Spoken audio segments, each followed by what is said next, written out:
Өч хатын базардан зур авыр пакетлар асып кайтып килә. Юлда бераз ял итеп алыр өчен, алар туктап эскәмиягә утыралар.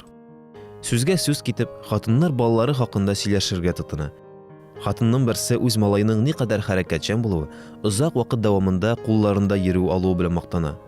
Икенче хатын үз малайының матур тавышлы булуы, җырлары белән башкаларны сөендерә алуы хакында сөйләп бирә.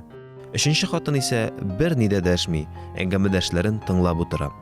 Иптәшләре, син нигә берни сөйләмисең дигәч, минем баламның әллә ни кешегә сөйләрлек талантлары юк дип әйтеп куя.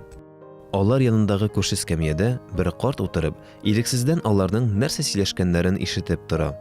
Хатыннар торып киткәч, карт та алар артларыннан атлый.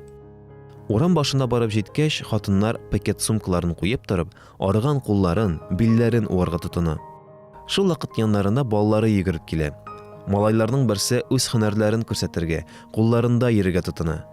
Икенчесе зур бер таш өстенә менеп басып, әнисенең яраткан җырларын җырлап җибәрә.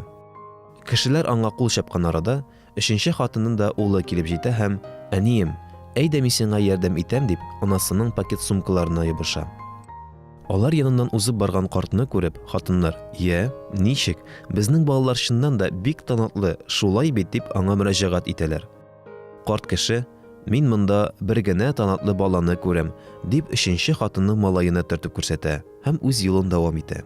Чөнки ул бала Пәйгамбәрбез саллаллаһу алейхи ва салламның түбәндәге хәдисенә туры килгән рәвештә эш итә.